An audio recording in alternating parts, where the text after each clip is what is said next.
আলহামদুলিল্লাহি রাব্বিল আলামিন ওয়াসসালাতু ওয়াসসালামু আলা সাইয়্যিদিল মুরসালিন আম্মা বা'দ ফাআউযু বিল্লাহি মিনাশ শাইতানির রাজীম বিসমিল্লাহির রহমানির রহিম আসসালাতু ওয়াসসালামু আলাইকা ইয়া রাসূলাল্লাহ ওয়া আলা আলিকা ওয়া আসহাবিকা ইয়া হাবিবাল্লাহ আসসালাতু ওয়াসসালামু আলাইকা ইয়া নবিয়াল্লাহ ওয়া আলা আলিকা ওয়া আসহাবিকা ইয়া নূরাল্লাহ।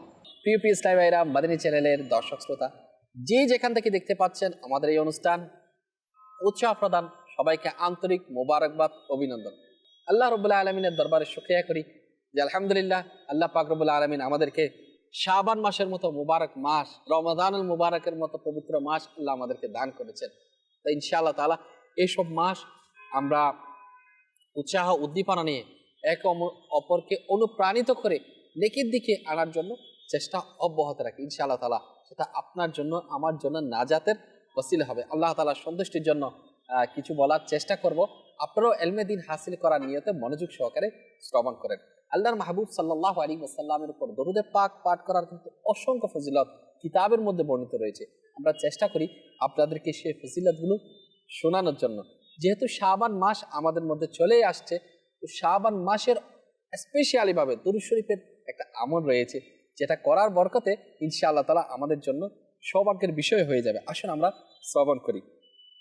পবিত্র আহলে বাইতের উজ্জ্বল নক্ষত্র হযরতে ইমাম জাফর সাদিক রাদিয়াল্লাহু তাআলা আনহু বলেন, যে ব্যক্তি শাবানুল মুআজ্জাম অর্থাৎ এই শাবান মাসে প্রতিদিন 700 বার দরুদে পাক পাঠ করবে, তার নবী সাল্লাল্লাহু আলাইহি ওয়াসাল্লামের উপর 700 বার দরুদ শরীফ পাঠ করবে, আল্লাহ পাকের কতিপয় ফেরেশতা নিযুক্ত করবেন যারা এই দরুদে পাককে রাসূল পাক সাল্লাল্লাহু আলাইহি ওয়াসাল্লামের দরবারে প্রেরণ করবে। তার প্রতি রাসূল পাক সাল্লাল্লাহু আলাইহি ওয়াসাল্লামের রূহ মুবারক খুশি হবে। অতঃপর আল্লাহ তাআলা ওই সকল ফেরেশতাদেরকে আদেশ দিবেন যে এই দরুদ শরীফ পাঠকারীর জন্য কিয়ামত পর্যন্ত মাগফিরাতের দোয়া করতে থাকে। সুবহানাল্লাহ, সুবহানাল্লাহ। মাগফিরাতের দোয়া পাওয়ার জন্য আল্লাহর হাবিব আলাইহিস সালাতু ওয়াস সালামের পক্ষ থেকে নির্দেশনা আসবে যারা শাবান মাসে 700 বার দরুদ শরীফ পাঠ করবে। কাদের জন্য? এই শাবান মাসে যারা 700 বার দরুদ শরীফ পাঠ করবে। ইমাম জাফর সাদিক রাদিয়াল্লাহু তাআলা আনহু আমাদেরকে এই মেসেজটা, বার্তাটা পৌঁছে দিয়েছেন। তো আমরা নিয়ত করি আমরা 700 বার দরুদ শরীফ পাঠ করব। সাল্লু আলাল হাবিব সাল্লাল্লাহু তাআলা আলা মুহাম্মদ সাল্লাল্লাহু আলাইহি ওয়াসাল্লাম। প্রিয় ইসলামী ভাইরা, মাদানী চ্যানেলের দর্শক শ্রোতা, রজব মাস বীজ বপনের মাস, অর্থাৎ ইবাদতের বীজ বপনের মাস। শাবান মাস কান্না করার মাস, অর্থাৎ চারা গাছে পানি দেওয়ার মাস, অর্থাৎ অশ্রু প্রবাহিত করার মাস, তওবা করার মাস। আর রমাদানুল মুবারক, সুবহানাল্লাহ, সুবহানাল্লাহ, ফসল কাটার মাস। তো এই শাবানুল মুআজ্জাম মাসে আমাদের উচিত আমরা যাতে ইবাদতের মাত্রাটা বাড়িয়ে দিই, এবং নবী পাক সাল্লাল্লাহু আলাইহি ওয়াসাল্লামের পছন্দনীয় মাস রোজা রাখার জন্য, নফল রোজা রাখার জন্য পছন্দনীয় মাস ছিল এই শাবান মাস। আমি আপনাদেরকে আজকে জানাবো ইনশাআল্লাহ তাআলা এই নফল রোজা রাখার সওয়াবটা কি। শাবান মাসে প্রিয় নবীর নফল রোজা রাখার প্রিয় মাস ছিল শাবান মাস। এই শাবান মাসকে হুজুর পাক সাল্লাল্লাহু আলাইহি ওয়াসাল্লামের মাস বলেছেন যে শাবান আমার মাস, শাবান আমার মাস। তাহলে যেটা নবী পাক সাল্লাল্লাহু আলাইহি ওয়াসাল্লাম নিজের বলেছেন যে মাসকে, সে মাসের গুরুত্ব কতটুকু।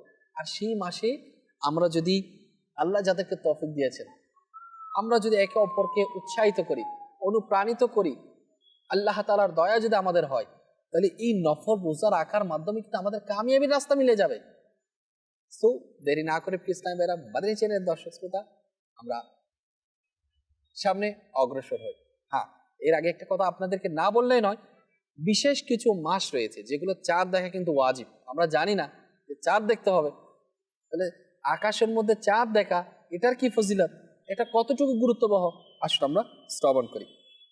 হে আশিকানে রাসূল, শাবানুল মুআজ্জাম হলো ইসলামী বছরের অষ্টম মাস, যা রজব মাস এবং রমাদানুল মুবারকের মধ্যবর্তী। রজব, শাবান, রমাদান, তাহলে শাবান মাসটা মধ্যখানে। যে 5টি মাসের আপনার চাঁদ দেখা লাগে, হ্যাঁ, ওয়াজিব রয়েছে, সে 5টি মাসের মধ্যে প্রথম মাস হচ্ছে শাবান, অর্থাৎ বছরে 5টি মাস এমন রয়েছে যার চাঁদ দেখা ওয়াজিবে কিফায়া। ওয়াজিবে কিফায়া আমরা অনেকে শুনেছি ফরজে কিফায়া, এটা হচ্ছে ওয়াজিবে কিফায়া। আচ্ছা, এর মধ্যে প্রথম মাস হচ্ছে কি শাবানুল মুআজ্জম। হ্যাঁ, এটি ওই 5টি মাসের মধ্যে প্রথম মাস যার চাঁদ দেখা ওয়াজিবে কিফায়া। শাবানুল মুআজ্জম, নাম্বার 2 রমাদানুল মুবারক, এরপর হচ্ছে শাওয়াল মাস, জিলকত মাস এবং জিলহজ মাস। আল্লাহ পাক রব্বুল আলামিন শাবান, রমাদান, শাওয়াল, জিলকত, জিলহজ এই মাসগুলোর চাঁদ আমাদেরকে দেখার সে তৌফিক আল্লাহ আমাদেরকে নসিব করুক। প্লিজ এরা মাদানী চ্যানেলের দর্শক শ্রোতা, আমরা কেন এক অপরকে উৎসাহিত করব না রোজা রাখার জন্য? শাবানুল মুআজ্জমের, শাবানুল মুআজ্জমের রোজা কতই না বরকতময়, এবং আমরা সাহাবায়ে কেরাম আলাইহিম রিদওয়ানগণ আমাদের জন্য অনুপ্রেরণা জাগিয়েছেন, কতই বরকত সেটা দেখিয়ে দিয়েছেন। শুধু আমরা উৎসাহ নিয়ে সেটা রিসিভ করব, অপরকে বার্তাটা পৌঁছিয়ে দেব, ইনশাআল্লাহ তাআলা দুনিয়া আখিরাতের মধ্যে কামিয়াবি নসিব হবে। মুকাশশাফাতুল কুলুব কিতাবের নাম আপনারা হয়তো শুনেছেন। এর 303 পৃষ্ঠার মধ্যে আসছে শাবান, যেটা শিবুন থেকে নির্গত, যার অর্থ হলো গিরিপথ। যেহেতু এই মাসে কল্যাণ এবং বরকত সাধারণভাবে অবতীর্ণ হয়ে থাকে, তাকে এই মাসকে শাবান বলা হয়। যেমনইভাবে গিরিপথ পাহাড়ের রাস্তা হয়ে থাকে, গিরিপথ পাহাড়ের রাস্তা হয়ে থাকে, তেমনি এই মাস কল্যাণ ও বরকতের রাস্তা হয়ে থাকে। রাসূল পাক সাল্লাল্লাহু আলাইহি ওয়াসাল্লাম ইরশাদ করেন, অর্থাৎ এই মাসকে শাবান বলার কারণ এটাই, এতে রোজা রাখা ব্যক্তিদের জন্য অসংখ্য কল্যাণ শাখা প্রশাখা ন্যায় প্রস্ফুটিত হয়, এমনকি সে জান্নাতে পৌঁছে যায়। জান্নাতে যাওয়ার জন্য কত ইজি হয়ে যায়। প্লিজ টাইমেরা মাদানী চ্যানেলের দর্শক শ্রোতা, দেরি না করে আমরা নিয়ত করি ইনশাআল্লাহ, আমরা আল্লাহ তাআলার দয়া মেহেরবানিতে আমরা সবাই ইনশাআল্লাহ ইনশাআল্লাহ সবাই, আল্লাহ যাদেরকে তৌফিক দিয়েছে, শক্তি সামর্থ্য রয়েছে, কাজে অলসতা হবে না, শরীরভাবে কোনো প্রতিবন্ধকতা নেই, আমরা এই মাসে বেশি পরিমাণে নফল রোজা আমরা রাখতে পারি। এর মধ্যে ইনশাআল্লাহ তাআলা বরকত রয়েছে। হযরত ইমাম রাফি রাহমাতুল্লাহ আলাইহি বলেন, এই হাদিসে পাকের উদ্দেশ্য হলো শাবান মাসে মুসলমানরা জিকির আসকার, নেকি ও কোরআনে পাকের তেলাওয়াত করার দিকে দাবিত হয়ে যায় আর রমজানুল মুবারকের জন্য প্রস্তুতি গ্রহণ করে। আর শাবানুল মুআজ্জম, রমজানুল মুবারকের রোজা ফরজ হবার হুকুম অবতীর্ণ হয়েছে। আল্লাহু আকবার। আগেরকার যারা বুজুর্গ রয়েছেন তারা মাস আসার পূর্বে, অর্থাৎ রমাদান আসার পূর্বে যখন শাবান মাস চলে আসতো, তো ইনারা যাকাত বের করে নিত, যথোপযুক্ত জায়গায় যাকাত বের করে যাকাত আদায় করে নিত, যাকাত দিয়ে দিত, নিজের পাওনা দেনা পাওনা নিষ্পত্তি করে সবাই কোরআনে পাকের মধ্যে তেলাওয়াতে ব্যস্ত হয়ে যেত, জিকির আসকারের মধ্যে দরুদে পাকে ব্যস্ত হয়ে যেত, নফল রোজা আদায় করতো। এমনকি সবাই এই ইবাদত বন্দি করতে করতে রমজানের জন্য প্রস্তুতি নিতেন, এবং যখন চাঁদ উদিত হয়ে যেত সবাই আল্লাহ সুবহানাহু ওয়া তাআলার সন্তুষ্টির জন্য ইতিকাফের মধ্যে বসে যেতেন। আর বর্তমানে আমাদের অবস্থা কি? আমরা প্রস্তুতি নিচ্ছি, রমজান আসছে তো ব্যবসা করতে হবে, রমজান আসছে তো ইনকামের পথ বের করতে হবে। আল্লাহ আমাদের সবাইকে রমজান নসিব করুক, এমন রমজান নসিব করুক যে রমজানের মধ্যে আমরা নামাজ আদায় করব, জিকির আসকার করব, ইবাদতে পরিপূর্ণ থাকব। রমজান আমরা মানিয়েছি টাকা কামানোর মাস, অথচ রমজানুল মুবারক হচ্ছে নেকি কামানোর মাস, নেকি অর্জন করার মাস। সেজন্য যারাই এই শাবান মাস থেকে রোজা রাখার জন্য প্রস্তুতি গ্রহণ করে, আল্লাহ সুবহানাহু ওয়া তাআলার দয়া তাদের উপর হয় যে আল্লাহু আকবার আল্লাহু আকবার, তাদের জন্য একটা প্র্যাকটিস হয়ে যায়। হ্যাঁ, তাদের জন্য কষ্ট হয় না, পরবর্তীতে গিয়ে তাদের জন্য রমাদানুল মুবারকের রোজা রাখাটা সহজতর হয়ে যায়। আল্লাহ সুবহানাহু ওয়া তাআলা এই শাবান মাসে আমাদেরকে মহাব্বত ভালোবাসা নিয়ে একে অপরকে নেকির দিকে আহ্বান করার জন্য সে তৌফিক দান করুক। প্লিজ টাইমেরা মাদানী চ্যানেলের দর্শক শ্রোতা, আমি আপনাদেরকে আবারও বলি, কোরআনে পাকের জন্য, তেলাওয়াতের জন্য আমরা সবাইকে উৎসাহিত করি, জিকির আসকারের জন্য, দরুদে পাক পড়ার জন্য এই মাসে অনুপ্রেরণা জাগাই। হ্যাঁ, নিজে রেখে অনুপ্রাণিত করে অপরকে, সাথে সাথে উৎসাহ উদ্দীপনা নিয়ে নফল রোজার কার্যক্রম আমরা শুরু করি। আর দাওয়াত ইসলামী চাচ্ছে আলহামদুলিল্লাহ বিভিন্ন জায়গার মধ্যে সেহরি জিতামার ইন্তজাম করে, ওখানে সালাতুত তওবার নামাজ আদায় করা হয়, নফল নামাজ করা হয়, জিকির আসকার করা হয়, সুন্নতে বড় বয়ান হয়, সেহরির ইন্তজাম হয়। আমরা চেষ্টা করি আমাদের এলাকার মধ্যে, মহল্লার মধ্যে সেহরি জিতামার আয়োজন করি। আমরা অনেক সময় ইফতার আয়োজন করি, সবাই মিলে একসাথে ইফতার করা। হয়তো সেহরি জিতামা সেটা আমাদের জন্য শুনতে নতুন হতে পারে, দাওয়াত ইসলামীতে সেটা নতুন নয়, সেটা পুরাতন আমল।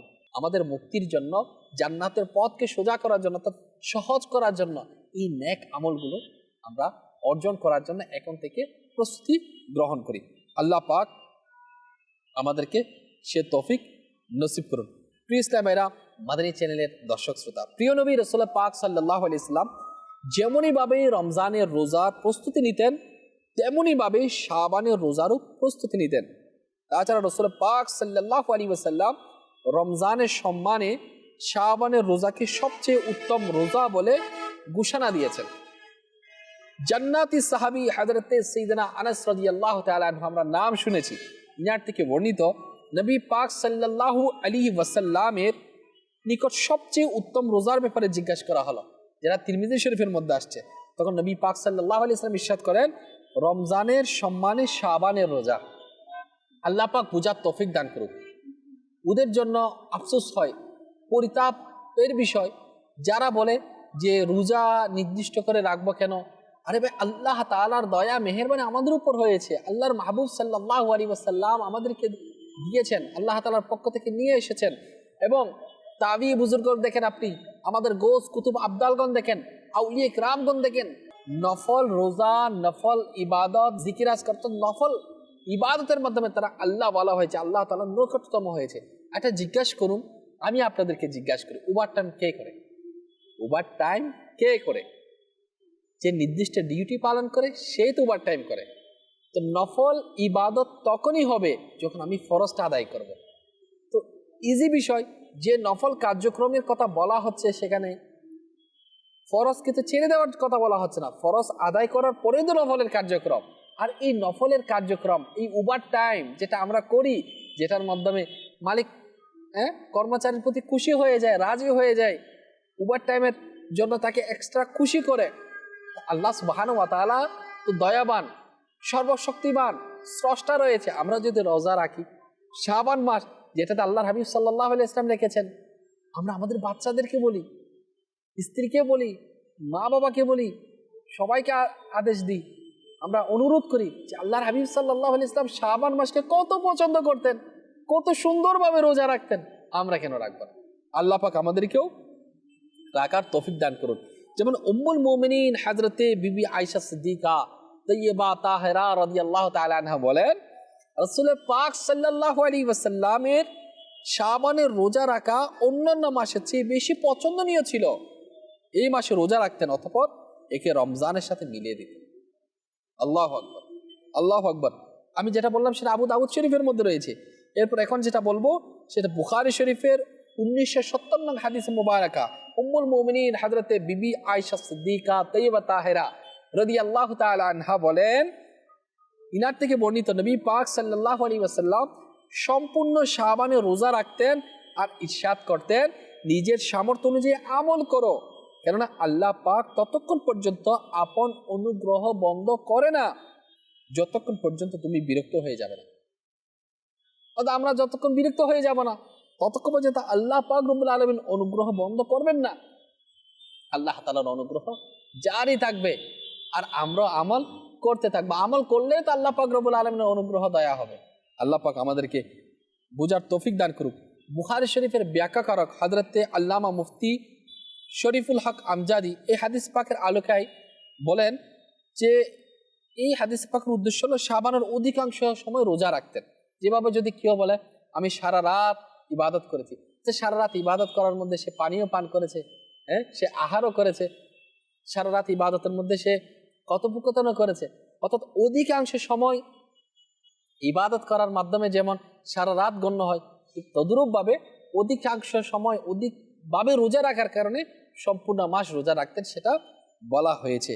তো আল্লাহ সুবহানাহু ওয়া তাআলা আমাদেরকেও এই মাসের মধ্যে বেশি পরিমাণে ইবাদত করার, বেশি পরিমাণে রোজা রাখার আল্লাহ যাদেরকে সামর্থ্য দিয়েছে তৌফিক দান করে। এগুলো নফল রোজা। আচ্ছা, যদি কেউ না রাখে তাকে তিরস্কারও করা যাবে না। দাওয়াত ইসলামী হচ্ছে আলহামদুলিল্লাহ আল্লাহ ওয়ালাদের সংগঠন। তা আল্লাহ ওয়ালারা যে আমলটা পছন্দ করেছেন, কোন আমলটা পছন্দ করেছেন? যেটা সাহাবায়ে কেরাম পছন্দ করেছেন, সাহাবায়ে কেরাম কোন জিনিসটা পছন্দ করেছেন? যে আমলটা আল্লাহর হাবিব সাল্লাল্লাহু আলাইহি ওয়াসাল্লাম পছন্দ করেছেন। আল্লাহর হাবিব সাল্লাল্লাহু আলাইহি ওয়াসাল্লাম যখন বলে দিতেন অমুক আমার সাহাবী তো ইন্তেকাল করলো, সে তো জান্নাতে চলে গেল, জান্নাতের নিয়ামত সে ভোগ করছে, সাহাবায়ে কেরাম তারা তো অস্থির হয়ে যেতেন। ওই সাহাবী রাসূল অর্থাৎ ওই আল্লাহ রাসূলের ওই সাহাবীর করে চলে যেতেন এবং জিজ্ঞাসা করতেন ইনি কোন আমলটা করতেন। যখন আল্লাহর হাবিব সাল্লাল্লাহু আলাইহি ওয়াসাল্লাম বলে দিতেন একজন মারা গিয়েছে, সে জাহান্নামে গিয়েছে, তখন চলে যেতেন সাহাবায়ে কেরামগণ ওই ব্যক্তির করে যাকে জাহান্নামী সাব্যস্ত করা হয়েছে, কোন আমলের কারণে, কোন বদ আমলের কারণে তাকে আল্লাহ রাসূল সাল্লাল্লাহু আলাইহি ওয়াসাল্লাম এই ঘোষণা দিয়ে দিলেন। ইসলামের মাদানী চ্যানেলের দর্শক শ্রোতা, তো সাহাবায়ে কেরামের আমল হুজুর পাক সাল্লাল্লাহু আলাইহি ওয়াসাল্লাম আমলকে কবুল করে দিয়েছেন সাহাবায়ে কেরাম। আর সাহাবায়ে কেরাম যে আমলগুলো করেছেন সে আমলগুলো করতেন তাবি বুজুর্গণ, তাবি বুজুর্গণ, গৌস কুতুব আবদালগণ, আল্লাহর ওলিগণ। আমরা কেন করবো না? আমি আপনাদেরকে উৎসাহ দিচ্ছি, বাচ্চাদেরকে। অনেক সময় আমরা ফরজ কার্যদির যেরকম গুরুত্ব আরোপ করি, সাথে সাথে যদি ফরজের সাথে সাথে যদি নফল কার্যক্রমের যদি উৎসাহ উদ্দীপনা আমরা বাড়তাম, কতই উত্তম হতো। আমি আপনাদেরকে রিকোয়েস্ট করব, আমরা দাওয়াত ইসলামীর যিনি প্রতিষ্ঠাতা আমির আহলে সুন্নাত দামাত বারকাতুহুল আলিয়া যে নেক আমল পুস্তক আমাদেরকে দিয়েছেন, ইসলামী ভাইদের জন্য 72, ইসলামী বোনদের জন্য 63 মাদানী ইনামত, আমরা নেক আমল সেটা আমরা রিসিভ করে নিই, এরপর ডেইলি ফিল আপ করি। আজকে আমার দ্বারা কি ভালো কাজ আমি করেছি, আমার দ্বারা কি কি মন্দ আমল সংগঠিত হয়েছে, মন্দ আমল হলে আমরা তওবা করি, আর যদি ভালো কাজ হয় তো আল্লাহর দরবারে শুকরিয়া জ্ঞাপন করি।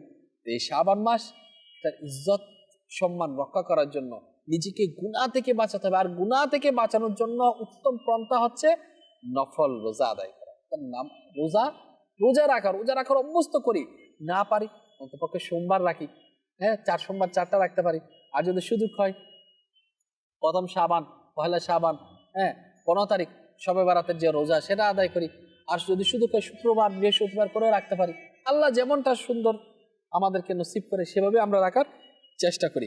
যে ব্যক্তি শাবানুল মুআজ্জামে রোজা এই কারণে রাখে, কেননা হুজুর পাক সাল্লাল্লাহু আলাইহি ওয়াসাল্লামের পছন্দ নিয়েছিল, অর্থাৎ হুজুর পাক সাল্লাল্লাহু আলাইহি ওয়াসাল্লাম এর সুপারিশ তার জন্য নসিব হবে।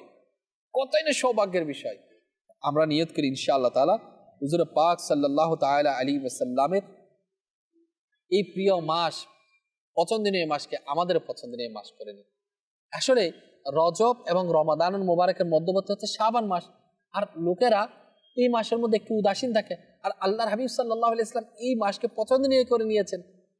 সেখানে আমরা উদাসীন না থেকে ইবাদত পরায়ণতার মধ্যে, জিকির আজকার মধ্যে নিজেকে ব্যস্ত রাখি, একে অপরকে উৎসাহ দিতে থাকি। ইনশাআল্লাহ তাআলা দুনিয়া এবং আখিরাতের জন্য আমাদের জন্য উত্তম উত্তম উত্তম হবে। সেদিন বুঝবেন যেদিন কবরে যাবেন, পরকালে এই নেকি যখন পাহাড় সম পরিমাণ হয়ে আপনাকে উপস্থাপন করা হবে, আপনার কাছে উপস্থিত হবে, আপনি অবাক হয়ে যাবেন। হায়, জান্নাতের মধ্যে যখন আপনি নিয়ামত দেখবেন। একটা জিনিস বলে আমি শেষ করি, কেন আপনারা একে অপরকে উৎসাহিত করবেন না? দুনিয়ার অফারের জন্য সবাই উৎসাহিত করে, আর এই কাজের জন্য কি আমরা উৎসাহিত করতে পারি না? একটু মনোযোগ সহকারে শ্রবণ করেন। পরকালে নেককার এবং বদকার দুজনে আফসোস করবে। যারা জান্নাতে যাবে, জান্নাতীরা নেককাররা, ইস যদি আমি এই আমলটা করতাম আজকে আরো বেশি একটু নিয়ামত পেতাম, সেজন্য আফসোস করবে আমি কেন করলাম না। আর বদকাররা, ইস যদি আমি সুযোগ পেতাম এই আমলটা করতাম, তাহলে আজকে আমার এই দশা হতো না। যত করবেন ততই পাবেন, যেমন করবেন তেমন করবেন। আল্লাহ পাক রব্বুল আলামিন আমাদের সবাইকে বুঝার সে তৌফিক দান করুন। আমিন বিজাহি নবিল আমিন সাল্লাল্লাহু তাআলা আলাইহি ওয়াসাল্লাম।